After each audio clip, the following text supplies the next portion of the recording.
Hello everybody and welcome back. Today we're going to be going over some of the progress that I've made here with the ongoing project, the Lego Skyscraper.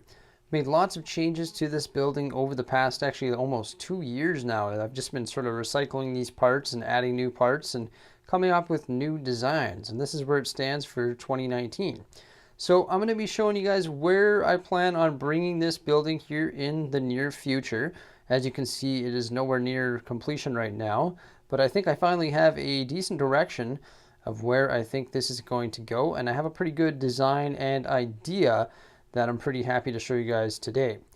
So this building has changed countless amounts of times over the past couple years, and on the left side here you can see where it is now. Most of this building here has been designed here in 2019, but I finally added some new elements to this building and added a lot of parts to this building to make it much better and to introduce some new ideas. So on the front of the building there are the garage doors here. There's three garage doors, and I'm going to change that up a little bit. I'm going to add a man door somewhere. Don't know if it's going to be in the left, right, or in the center, and don't know which garage door I'm going to replace. I sort of like the idea of having 3 garage doors, so I might actually stick a man door right here on the left side. Right above that floor there is a customized wall panel using some of the 1x2 dark bluish gray slides and also some of that sand green color and a combination of the 2x2 window frames just to create a pretty cool looking wall there just above the garage doors, which will be sort of the main floor of this new skyscraper that I'm working on. Right above that is sort of a hybrid floor here where half of it is a balcony and half of it will be indoors.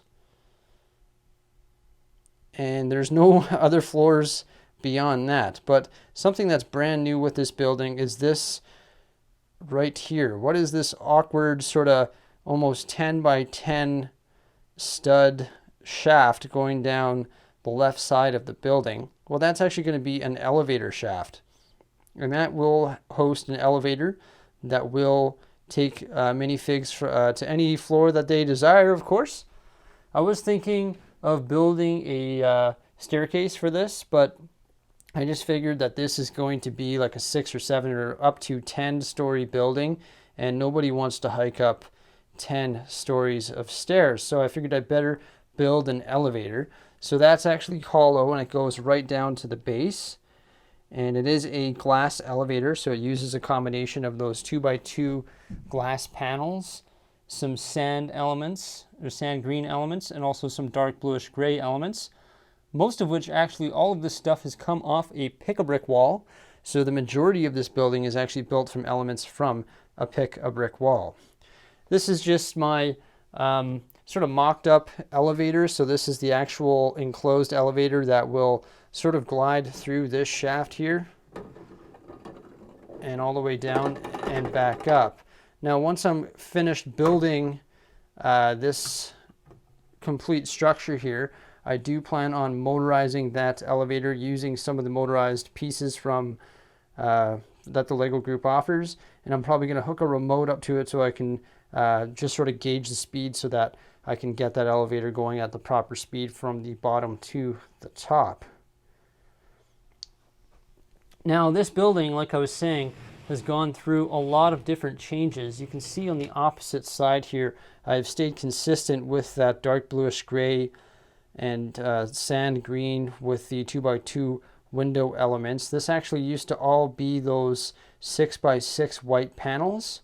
So I'm pretty happy and ecstatic to get rid of those 6x6 white panels from this building because they don't look that good. They're really good for creating fast walls and conserving parts, but ultimately they don't look that good. So it was one of my missions and goals to get rid of all those 6x6 panels from this building, and I finally did do that. On the back side, it uses a lot of those 4x6 window frames and the window glass pieces, and then they're inset one stud, and the support pillars between are used by are created by the 2x2 dark bluish gray bricks. So this, like I said, this skyscraper has gone through a lot of changes here over the past 2 years, actually. Mainly all the changes have happened here in 2019, and I'm super excited to introduce a elevator to this building. Now, these other floors on the right side here are floors that are still under construction. So I wanted to show you guys these because this is sort of where the challenges come when it comes to building a structure this large. A structure this large obviously takes a ton of pieces, and to acquire those pieces can be expensive, and to build it, it's like, oh my gosh, I'm putting all my resources into one building. So this is the classic design right here of a smaller floor, of course, because this will continue up at a smaller size. But this is the design that I used to have. Rather than having those windows on the side with the sand green and the dark bluish gray bricks, it just uses some of those 6x6 panels, and then the same design there with the 2x2 and the 4x6 window panels. And that's it, but there was no elevator or there was no staircase. So that's why I've decided to input the the elevator onto the new design. So through the week I was building it, and this is the original floor plan that I came up with and I was super stoked about. And you can see this one here is sort of a hybrid of the two. It does have the complete walls on the side, and it does have an elevator shaft, but this elevator shaft is tiny. It's only 4x8. So originally I was like, yeah, let's just make a little one-man skinny elevator. And then as I got building, I was like, well, a one-man skinny elevator isn't going to service this elevator, this building the way I want it to. So I had to pretty much deconstruct it, because I had all 3 of these floors done and those 2 floors done. And then I built my elevator and I was like, whoa, this elevator is tiny. How am I supposed to put interior walls into the elevator like this here? It actually has interior walls, so you can put some minifigs in there. And how am I supposed to put interior walls on this tiny elevator, and how am I supposed to hook up power mechanisms to this in the end to bring it from the bottom to the top?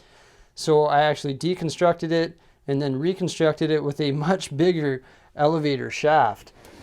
So I don't really plan or anything. I just sort of sit down, whip out a bunch of pieces, like you can see my mess over here, and I just sort of start building. So when you do things that way, it just sort of, you build something and then you end up tearing it apart and redesigning it and making it even bigger.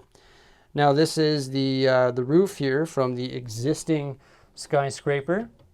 I actually really like the roof design, the way it uses the tiles and the inverted and regular slopes. So I'm going to keep this roof design, but there's going to be something else that has to go onto this roof here, because of course when I get this skyscraper built, the roof is going to look a little bit different because of the elevator addition, because of that elevator shaft. So it's going to be a little bit differently shaped. So you can see this roof only covers that much. So I'm going to have to figure out a way to almost put like a mechanical room on the top of the roof that services, that actually has all the functioning parts to make the elevator go up and down. But what I'm going to be working on here in the next few days is just completing these 4 floors so that they have a matching sized elevator shaft and sort of fit onto this building here and go up, so that shaft goes right from the bottom to the top. And then I'm going to create the roof and put a little mechanical room beside the roof that services the elevator, and go from there. I also want to have roof access. So yeah, just wanted to discuss the progress being made with this building here. It's been changing a lot, especially over the last 6 months here, but I'm finally heading in a direction that I really like. If you guys have any suggestions for this newer sort of updated version of this Lego skyscraper, feel free to let me know by commenting below. I always take your comments into consideration, and that's sort of why I'm making this video before I get too far ahead of myself in completing this structure. Thanks a lot for the view, guys. I do appreciate it. Make sure you like, subscribe, and stay tuned for some more great stuff coming up here on my YouTube channel. Bye for now.